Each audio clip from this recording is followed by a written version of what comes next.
En aquel tiempo, 2 discípulos de Jesús iban andando aquel mismo día, el primero de la semana, a una aldea llamada Emaús, distante unas 2 leguas de Jerusalén. Iban comentando todo lo que había sucedido. Mientras conversaban y discutían, Jesús en persona se acercó y se puso a caminar con ellos. Pero sus ojos no eran capaces de reconocerlo. Él les dijo: ¿qué conversación es esa que traen mientras van de camino? Ellos se detuvieron preocupados. Uno de ellos, que se llamaba Cleofás, le replicó: ¿eres tú el único forastero de Jerusalén que no sabes lo que ha pasado allí en estos días? Él les preguntó: ¿qué? Ellos le contestaron: lo de Jesús el Nazareno, que fue un profeta poderoso en palabras y obras ante Dios y ante todo el pueblo. Cómo lo entregaron a los sumos sacerdotes y nuestros ancianos para que lo condenaran a muerte y lo crucificaron. Nosotros esperábamos que él fuera el futuro liberador de Israel. Y ya ves, hace ya 2 días que sucedió esto. Es verdad que algunas mujeres de nuestro grupo nos han sorprendido, pues fueron muy de mañana al sepulcro, no encontraron su cuerpo e incluso vinieron diciendo que habían visto una aparición de ángeles que les habían dicho que estaba vivo. Algunos de los nuestros fueron también al sepulcro y lo encontraron como habían dicho las mujeres, pero a él no lo vieron. Entonces Jesús les dijo: qué necios y torpes son para creer lo que anunciaron los profetas. ¿No era necesario que el Mesías padeciera esto para entrar en su gloria? Y comenzando por Moisés y siguiendo por los profetas, les explicó lo que se refería a él en toda la Escritura. Ya cerca de la aldea donde iban, él hizo ademán de seguir adelante, pero ellos le apremieron diciendo: quédate con nosotros, porque atardece y está anocheciendo. Entró para quedarse con ellos, sentado a la mesa con ellos. Tomó el pan, pronunció la bendición, lo partió y se lo dio. A ellos se les abrieron los ojos y lo reconocieron, pero él desapareció. Ellos comentaron: ¿no ardía nuestro corazón mientras nos hablaba por el camino y nos explicaba las Escrituras? Y levantándose al momento, se volvieron a Jerusalén, donde encontraron reunidos a los 11 con los demás compañeros, que estaban diciendo: realmente ha resucitado el Señor y se ha aparecido a Simón. Y ellos contaron lo que les había pasado por el camino y cómo lo habían reconocido al partir el pan. Palabra del Señor. Hoy escuchamos uno de los textos más bellos de la Biblia y de los que más me gustan: el texto de los discípulos de Emaús. En el capítulo 24, versículos 35 en adelante de Lucas. Este texto de los discípulos de Emaús tiene varios movimientos. Yo quisiera hablar, en medio de esos movimientos que se los voy a mostrar ahorita, quiero hablarles de 3 cosas. La primera es la crisis de los discípulos. La segunda es la escucha de la palabra. Y la tercera, la presencia del Señor. En medio de esos movimientos que les digo, vamos a hablar de estos 3 temas bellos que aparecen en este texto. Primero, la crisis del discípulo. Segundo, la escucha de la palabra. Tercero, la presencia del Señor. Porque es un texto pascual, es un texto que nos enseña cómo encontrar presente hoy al Señor. ¿Cómo son estos movimientos? Digamos que hay 2 movimientos, uno de bajada y subida y otro de ida y vuelta. ¿Cuál es el movimiento de bajada? Es el movimiento de la crisis, de la decepción. Así como dice una canción, cuesta abajo. Hay un tango que dice: voy de rodada, cuesta abajo hoy en la vida, porque cuando uno va cuesta abajo, quiere decir que su vida se le volvió un caos. No hay solución, no hay solución a los problemas y las dificultades, y entonces uno siente que la vida va de rodada. Y en eso consistía precisamente la crisis de los discípulos. Miren 2 detalles. ¿Cómo estaban los discípulos? Ellos iban de Jerusalén a Emaús, es decir, de ida. Estaban huyendo, estaban retornando a sus actividades antiguas, porque el nuevo proyecto que les había prometido Jesús, o que les había mostrado Jesús, ya no tenía cabida, porque el Señor había muerto, se había truncado su proyecto. Entonces ellos estaban de retorno. Y también ellos iban de bajada, porque según las actitudes o los detalles de algunas palabras indican que no estaban bien interiormente. En primer lugar, ellos iban hablando de lo que había pasado, y dice el texto, y discutiendo airadamente.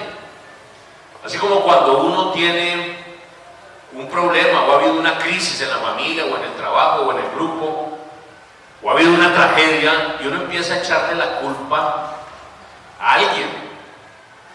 Me imagino estos dos diciendo: este traidor de Judas nos echó a perder todo, o este faltón de Pedro negó a Jesús, o los otros lo abandonaron, y ellos mismos diciendo, y nosotros aquí huyendo.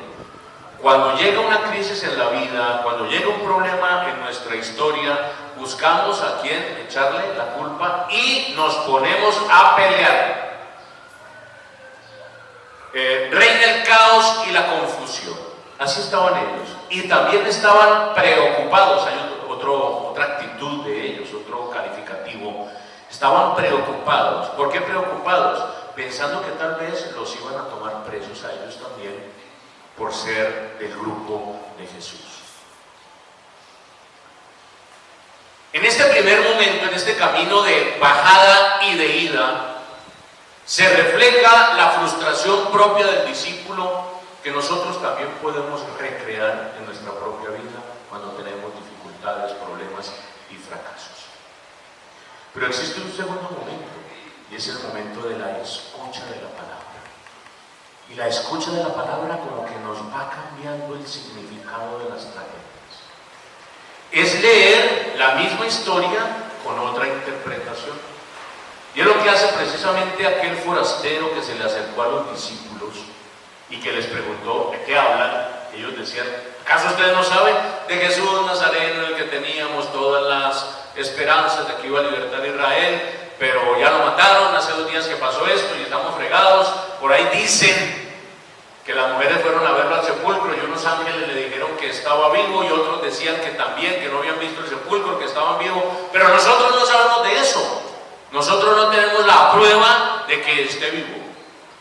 Apenas Cleofás dice esa palabra, pero nosotros no sabemos nada de eso, de que esté vivo. En ese mismo momento como que tocan suelo, como que tocan fondo, perdón. Llegaron a lo más profundo de la bajada, y ahí es cuando comienza el camino de su vida, porque Jesús les dice: qué duros de corazón son ustedes, qué tardos para entender. ¿Acaso no comprenden las Escrituras? ¿Acaso no saben ustedes que el Hijo del Hombre tenía que padecer todo esto para entrar en su gloria? Y desde allí comienza a explicarle las Escrituras y todo lo que en lo que las Escrituras se referían a Jesús. Es decir, la misma historia la contó en clave de resurrección, en clave de gloria. Y es que nosotros podemos contar siempre la misma historia la podemos contar como un fracaso o como una victoria.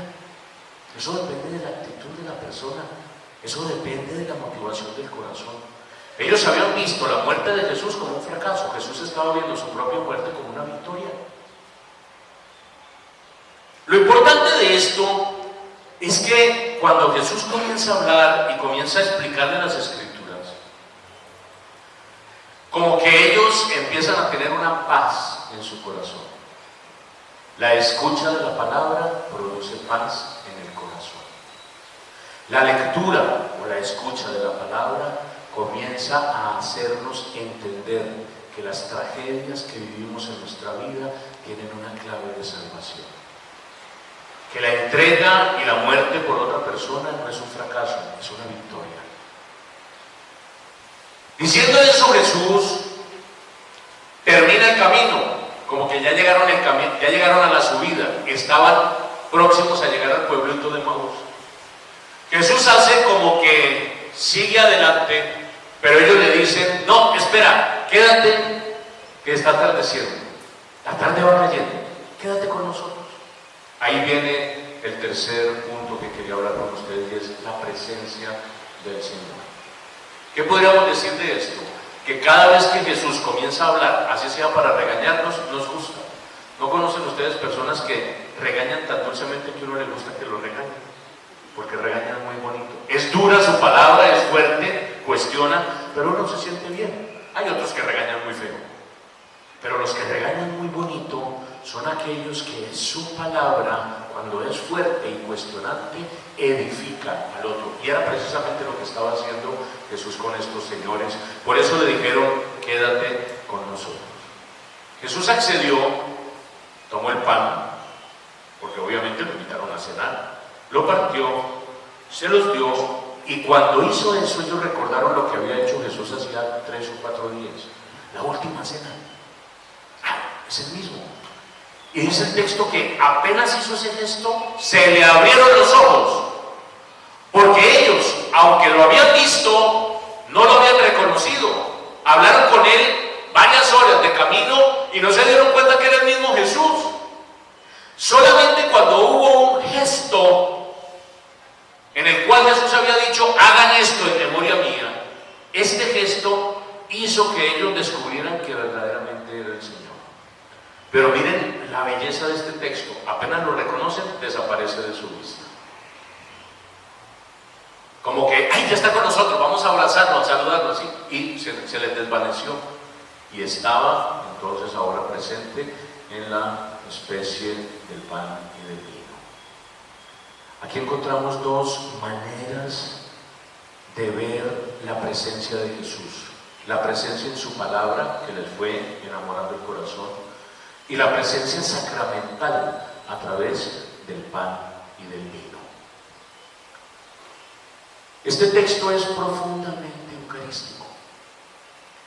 Este texto manifiesta algo que venimos nosotros confesando y percibiendo desde hace 2000 años, y es que cuando nos reunimos a recordar la Eucaristía, Él se hace presente en su palabra y se hace presente en su cuerpo y en su sangre.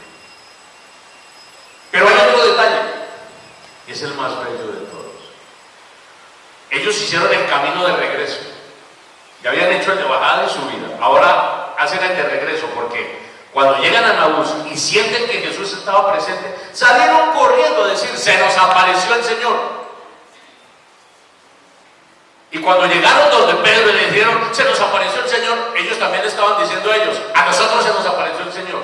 Y entonces al fin, ¿a quién se le apareció? Porque simultáneamente, mientras se le estaba apareciendo a Pedro y a los 12, recuerdan ustedes en el primer día de la resurrección, también se le estaba apareciendo a los discípulos de Emaús. ¿Y cómo es posible eso? O con unos o con otros, pero no con los dos al mismo tiempo. Pero sí, hermanos, es que en eso consiste la nueva manera en que Jesús se hace presente en medio de nosotros. Porque antes de resucitar, Él podía estar solamente una vez, podía estar en un sitio a la vez, en uno nomás. Pero después de resucitado, Él puede estar en muchos sitios a la vez. Si no fuera así, entonces imagínense que ahorita en otras ciudades estuvieran celebrando la Eucaristía, yo aquí también, y los dos al mismo tiempo consagrando, y Jesús diciéndole, cura de allá a la otra parroquia, espere, no digo que tengo que ir a Dolores, allá me hago presente, usted aguante un momentico mientras yo me hago presente, espere 5 minutos. No. Si simultáneamente se están consagrando 20,000 hostias, en las 20,000 se hace presente Jesús. Ahí lo dijo el texto. Ya después de resucitado, Jesús ya no tiene limitaciones para el tiempo y el espacio. Su presencia se ha hecho cósmica. Él está en el universo. Él está en las cosas pequeñas. Él está metido en la comunidad. Él está en las especies sagradas. Él está en su palabra. Su presencia desborda todo tipo de limitación. Qué belleza presencia. Mucho más bella que la anterior. Tal vez a nosotros nos puede dar envidia decir, ay, a mí me hubiera gustado sentir a Jesús resucitado. Tú lo puedes sentir cuando te hablan de Él, cuando vas a un sacramento, cuando vas a un acto litúrgico, cuando te reúnes con 2 o 3 personas a orar. Él de una manera misteriosa se hace presente, haciéndote entender que las tragedias de tu vida si las comprendes del punto de vista de Dios, son victorias, y haciéndote entender que cuando tú te reúnes a compartir el pan, Él se hace presente, te da vida y te saca adelante la vida. Por eso me gusta tanto este texto, hermanos, porque es tan bello y tan lleno de detalles. Pídele a Jesús que en las tragedias de tu vida y en las crisis de fe, su palabra te aliente y su presencia te levante.